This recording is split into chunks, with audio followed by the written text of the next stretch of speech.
Hi, I'm Molly, and I am here to talk about something a little lighter than the other video, just kind of practically about what it looks like to have your kids kind of talk through being guests at a person's house, because I know that you know how important it is to actually be with people, and but also just to bring our kids along in the process. I think we're surprised at how, I think you'll be surprised at how your kids latch on to things when it's just said in the right way, or just kind of their expectations are, your expectations of them are made aware. And yeah, so that's what we're doing today.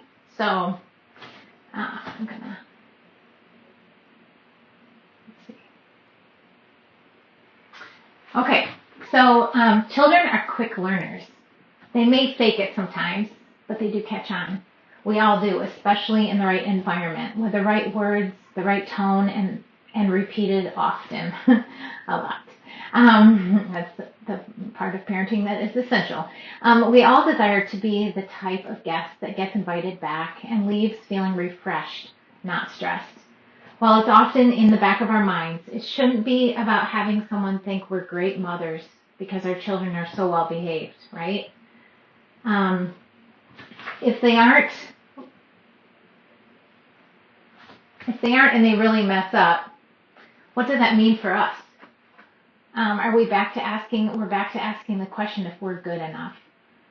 But that question has been asked and answered. We talked about that in the last video. You are good enough, regardless of the behavior of your children. Don't let them be the litmus test of your goodness. Don't let anything, actually. Why? Because the creator of the universe says so. You need to start believing it.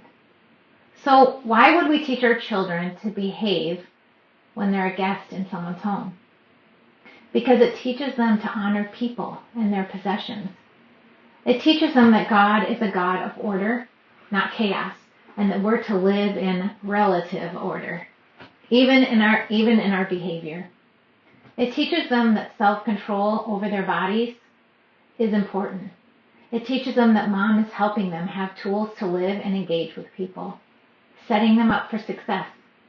It teaches them that you're a team, and a team works together to accomplish things. It gives you, the mother, time to connect with another mom, which is so important, or another woman. Maybe she doesn't even have kids. Mothering can be a lonely job. Linking arms with other mothers is a gift we need to treasure. It also allows you to enjoy a cup of coffee, perhaps even hot coffee, which is a treat. So many good things come from teaching these sweet ones how to behave when around people, how to behave when being a guest. These are the practical things. These are the things that the like takeaways. So when on your way to a friend's house or friend or family's house, talk with your children about who these people are, how you know them, and how you care about them. Like what do they mean to you? Perhaps a little bit of history, always keeping it positive. It can add meaning to the visit and give your children a view of people that can stir compassion, connection, and interest. Maybe one of your children will ask your friend questions based on what you said in the car. This teaches them to inquire of people, that they don't need to be afraid of talking to adults. Now, this is where moms may start sweating. Don't worry what your kids will say. Give them space to ask. You might laugh, you might cry, you might learn a little more about how your child thinks. I still remember glancing back at my kids' sweet faces as we drove to a friend's house, asking them to tell me how we are to act when we visit a friend's house. We take our shoes off at the door. Yep. We don't jump on the furniture. Correct. We eat food at the table. Good. We look people in the eyes when they're talking to us. Cool. Awesome job. Just encourage them and just engage with it. Make it fun. The first 20 times they might just look at you with their cute eyes and think you're being silly and won't answer. Or simply giggle, but keep it up, reminding them over and over and over again. And it might just take that, and it might take a lot of time, but eventually they will catch on. To be sure, the idea isn't to make robots out of them or create children that are perfectly perfect in every way.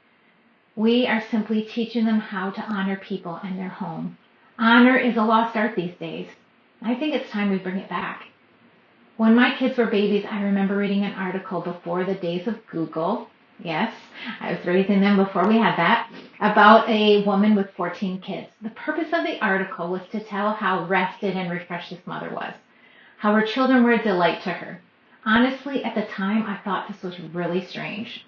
And I thought the children must live in such terror of her that they just do exactly what she says all the time.